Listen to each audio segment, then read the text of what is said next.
Well, hi there. Welcome to Cityline. It is wonderful to be in your home. We are Zooming from my kitchen, and we have a great hour ahead of us. Later on, we'll be talking with the Humane Society for Tacoma Pierce County. They have a brand new director of community services that we will get to know. And then Asian Pacific Cultural Center New Year celebration will be with us.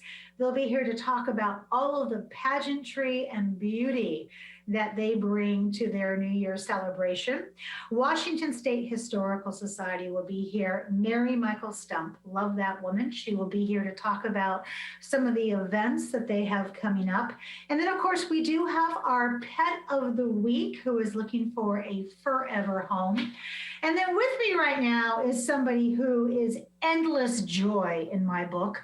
Her title is the 253 Peace Queen, but I think we need to add joy and justice and gratitude. I'm talking about Melannie Denise Cunningham, who is the 2018 Greater Tacoma Peace Laureate. Good morning, Melannie. How are you, my dear? Amanda, again, I thank you for having me, and it is always a joy to be with you. Good morning. Well, good morning. And I have to tell you, I always feel so privileged that you take time to be on our show. Everybody wants a piece of you. And the fact that you let us have you for this short amount of time, I am eternally grateful. And I want to say February is Black History Month. So it is Black History Month, but every day should be Black History Day. So we are working toward a time in our life when we won't have to just put aside a month to celebrate Black history with that great coffee mug you have. So Melannie, last time you were on the show, we caught up on the People's Gathering Conference. We're going to talk about that toward the end of this segment. I want to get right into it. And as my friend Pam Duncan says, let's have some straight talk. How are we doing as a nation and as a city? Yes, girl. Well, Pam Duncan is my friend too, and she challenges us. So just shout out to her. Yes. Well, I'm just going to say, you know how we doing. It's a hot mess. All right. We didn't have these folks go up to the Capitol and just disrespect, insurrect, do you hear me? Seditious acts. And the way that I phrase it all, I just say the caucasity of it all, Amanda. And if you don't know, viewers, what caucasity means, look it up in the Urban Dictionary. It's just stuff white people do because they white. Mm-hmm. Yep. The caucasity of it all, to try to disrupt our American democracy because an election didn't turn out the way that you wanted it to be. After the American people have spoken, then you just gonna go and just mess up the place. Girl, that's how we doing. And since I was here in October, Manny Ellis in Tacoma, if we just gonna bring it right on home, his murder by Tacoma police still has not been solved.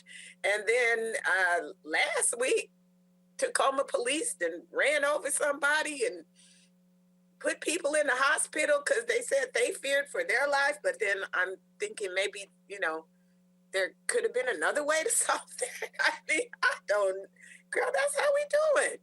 It's a mess. Melannie, those very slim shoulders I'm looking at, given the things that you just answered when I asked you, how are we doing as a nation and a city? What are we missing? Yeah, okay, that's real easy. What we missing is what we don't acknowledge. Okay, Black Lives Matter.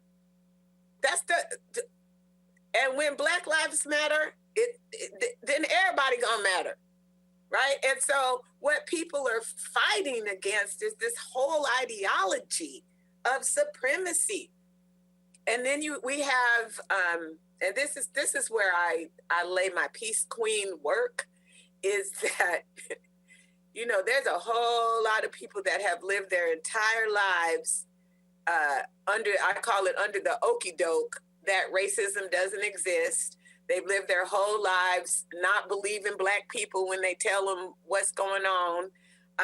And now you can't unsee what you have seen. Let's go back to George Floyd. Okay, you saw that police officer kill that man with the knee on his neck, with the callousness of, oh, well, you know? And then now you have seen, I go like that, my sister would cluck. You have seen this white man beat a police officer, all of them beating this police officer with the American flag. You can't unsee that. So let's go back to Kaepernick and taking the knee and that whole argument about patriotism. What's the argument now? Because it wasn't that, right? So to your question, wake up, people. You know, we are in the midst of the struggle. When we talk about this Black history and the civil rights movement, and, you know, we living back here trying to remember the people that got killed doing the hard work. We're in the hard work now. But the difference is that white people, this is your moment. You got to stand up, because the people that was at that Capitol, I keep saying it, them your cousins, aunties, that was Auntie Sunel, Uncle Bob, them your people. Okay, so that's what we need to do is, oh, Amanda, let me just breathe, because I'm so passionate about this. It's like, wake up. Admit to yourself that you need to educate yourself, liberate yourself from that racist ideology that all of us were born into. We didn't have a choice to come into it, but we can liberate our minds. That's what needs to happen. People need to just step forward and say, you know, like we do in church, born again, I surrender all. Because if that insurrection didn't tell you something or show you something you don't want to see. And that's it. That's all on that. You know, what you are saying, there is, my God, it's overflowing with truth and with wisdom and good trouble. And we know where that comes from. That's right. John Lewis, say his name. John Lewis, there it is, good trouble. We are in good trouble right now. Melannie, what do we need to do from your point of view? You've been at this for a long time. So tell our audience, what do we need to do to start waking up? Yeah. Okay. Well, I'm going to just think about the demographics of your audience. And I know most of them don't look like me. So I'm going to say they need to get with Christy Gladhill and her people, the South Sound Anti-Racist Project. That's right here in our own community. Look it up. South Sound Anti-Racist Project. Okay. And that's mainly, no, it is a group of white people that have decided that they need to do something different and walk this earth in a different way, dismantle the racist ideologies that they have up here, and work together.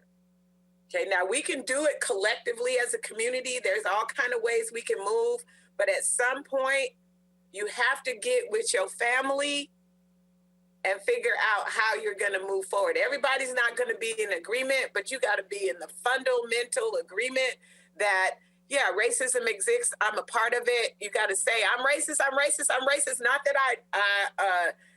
not that I really intentionally tried to be, but I am socialized that way. And I'm going to intentionally liberate myself.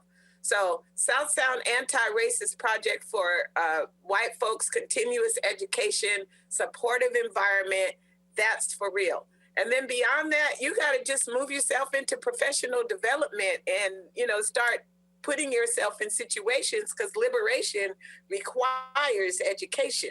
So, I'm going to throw it back up here. The People's Gathering is coming soon, coming again. And that is the professional development conference that teaches how to talk about race, that's produced by Pacific Lutheran University. And it is like the truth-telling gathering.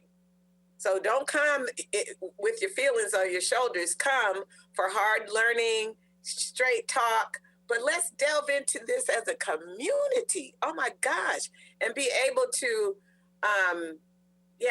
be with one another. So I would say that final thing is, my continued push is to just start to meet people and figure out ways that you can get with people who are different than you. And have these conversations, just straight talk. But the People's Gathering will offer that. It's April 22nd at POU, and more information will come. Absolutely. We'll have you on before then to really talk about that. Melannie, I have two more questions for you before I have to say goodbye, which I hate saying goodbye to you. Number one is, you've just given us a great idea of what we can do collectively. Ready? What's the one mistake white people make? What you say? What say you on that? What's the one mistake that myself as a white woman makes? Oh, denial. There we go. I'm just saying it, denial. And white women, listen, white women, we can change the world. Just think what happened when white women and women of color get together. But white women put that person that we finally liberated ourselves from out the White House. The white women put that person in office. And white women are still continuing to fund him.